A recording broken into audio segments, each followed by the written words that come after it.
Voilà, donc après des présentations très brillantes qui ont donné un aperçu général de ce qu'il faut faire en matière d'innovation et de gouvernance de l'employabilité.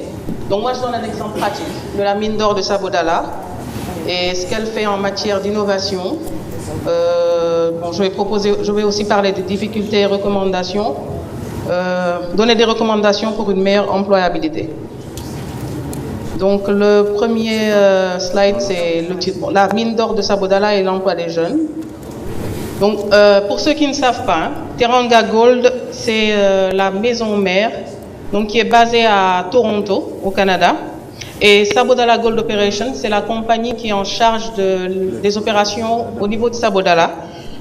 Donc c'est la société de droit sénégalais, qui a été créée en décembre 2010. Et donc, elle exploite, créée en 2009, plutôt décembre 2009. Non, il y a une erreur là. En fait, elle est entrée en production en 2009. Le premier lingot a été coulé en 2011. C'est la seule mine en opération au Sénégal. Elle est située dans la région de Kédougou, qui se trouve à 650 km de Dakar.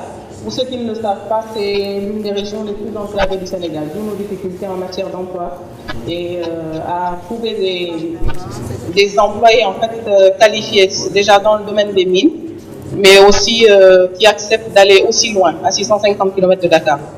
Donc nous avons un peu plus de 1000 employés, dont 48% sont originaires de Kédougou et Tambacounda, et nous avons 10% d'expatriés. Donc à ce jour, il y a eu plus de 250 milliards d'investissements. La production de 2014 s'élève à 211 823 onces, ce qui fait environ 6,7 tonnes d'or. Donc voilà, je vais peut-être vous parler un peu de notre approche en matière de recrutement des jeunes, parce que comme toutes les compagnies en opération, nous sommes confrontés à des difficultés du fait de la main-d'œuvre locale peu qualifiée, avec une forte proportion d'échecs d'abandon scolaire, surtout dans la région de Kédougou dans laquelle nous opérons. La rareté de certaines spécialités au niveau national, et c'est pour des postes très techniques, métallurgie, ingénierie minière, etc. Et le niveau de qualification et d'expérience professionnelle qui nécessite une mise à niveau à tout instant, donc pour être aux normes, quoi. Donc, pour parer à ces difficultés, SGO a mis en place un processus de recrutement mettant en avant les compétences de base et la capacité des employés à apprendre. Donc, en fait, nous essayons de développer l'employabilité en interne surtout. Mais pour les recrutements, donc, déjà au départ, on utilise des tests d'aptitude et de compétences des candidats. Donc, ce sont les lab tests et lead the field. Donc, là, c'est pour plutôt lead the field, c'est pour accroître un peu les compétences, faire renforcer un peu les compétences. Et donc, pour le lab test, cela permet d'évaluer la mémoire à long terme, court terme, la vision dans l'espace, le niveau de coordination des fonctions motrices et le niveau scolaire entre autres. Ces tests nous ont permis de faire de plus de 25 femmes de la région de Kédougou des opératrices d'engins miniers, et ces femmes étaient a priori pas qualifiées du tout, et même on va dire très peu scolarisées au départ initialement. Maintenant c'est des conductrices d'engins et de BTP. D'ailleurs ça fait un peu la fierté de nous autres les femmes qui travaillons pour Sabodala Gold Operations. Nous sommes fiers de ces femmes. Et ça nous a aussi permis de recruter plus de 400 travailleurs avec un faible niveau scolaire dans la région de Kédougou. Et donc chez SGO, il y a un très fort engagement. On essaie d'aller au-delà du simple recrutement en insistant sur l'appui à la formation des jeunes. Donc de manière générale, et puis ça se fait aussi bien au niveau régional qu'au niveau national. Donc et ça s'appuie sur les 3 axes prioritaires de ce que nous avons appelé notre stratégie de développement régional. C'est un document de base qui donne un peu les axes sur lesquels nous insistons pour réaliser le développement durable. Et dans ce document, donc, dans cette stratégie, il y a 3 axes prioritaires, dont l'emploi et la formation professionnelle. raison pour laquelle nous sommes là aujourd'hui d'ailleurs pour en parler. Donc voilà, ça va de l'appui à l'éducation primaire et secondaire via le fonds social que certaines autres compagnies vont appeler programme social minier. Ça a plusieurs dénominations, mais chez nous c'est le fonds social. Donc ça a permis de mettre en place des infrastructures et des équipements sociaux de base à l'origine.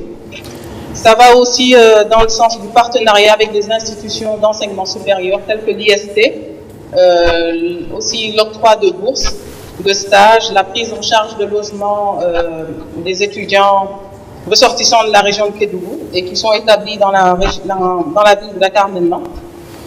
Des partenariats avec des projets État soutenus par la coopération canadienne. Et là, en ce moment, nous sommes en train de mettre en œuvre un projet. Nous avons établi un projet, une collaboration avec le PADIA par le biais de la Fondation Paul Gérin-Lajoie pour l'extension de leur programme de formation et d'apprentissage dans les régions de Kédougou et de Tambacounda. Nous sommes aussi en discussion avancée avec SICAN, donc c'est le collège et Institut du Canada, pour les projets qui vont dans le même sens, dans le sens du développement de la formation et de l'apprentissage. Donc voilà, en fait, maintenant je passe aux recommandations, parce que comme je dis, en tant que société minière, nous sommes confrontés à d'énormes difficultés en matière de recrutement, pas de recrutement, mais pour trouver la main-d'œuvre qualifiée. Donc il serait bon que, d'abord nous faisons face à, j'énumère d'abord les idées reçues qui nous posent pas mal de problèmes.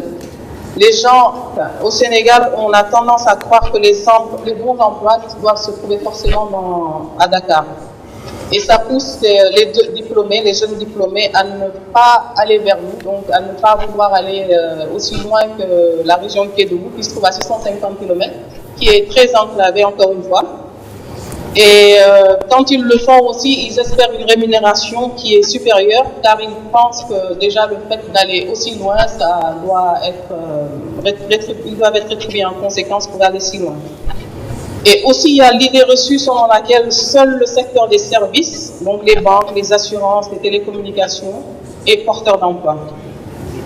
Donc le secteur industriel en général et minier en particulier est réservé, on le pense que c'est réservé à la catégorie socio-professionnelle des ouvriers et agents de maîtrise, ce qui n'est pas le cas parce que moi qui vous parle, ma formation initiale c'est, je suis dans les sciences sociales, je n'ai rien à voir avec tout ce qui est métier d'ouvrier et agent de maîtrise. Voilà, donc nous pensons qu'il serait bon de peut-être mettre en place une charte pour la promotion de l'emploi et l'employabilité des jeunes.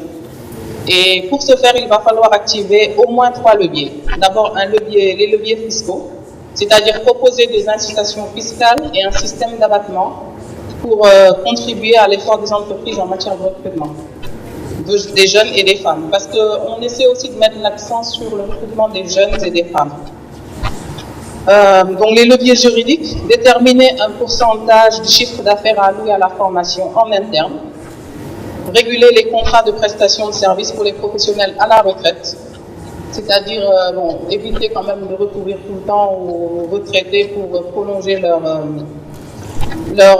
contrat en les transformant en contrat de prestation, alors que pendant ce temps, il y a des jeunes qui sont là, qui sont prêts, sortis des écoles, des instituts, de tout ce qu'on veut. Et puis aussi des leviers structurels. Donc essayer de mettre en place, peut-être ça c'est une idée globale, de mettre en place un système d'accréditation des formations techniques pour garantir le niveau de compétence. Donner au système éducatif une orientation plus stratégique en tenant compte des réalités et des besoins du marché du travail. Parce que généralement, on voit que les écoles de commerce et autres fleurissent, alors que pendant ce temps, il y a un besoin pressant de métiers beaucoup plus techniques qui s'offrent dans le secteur des mines, par exemple. Et puis en impliquant éventuellement les entreprises dans la validation des contenus des programmes de formation. Je vous remercie de votre attention.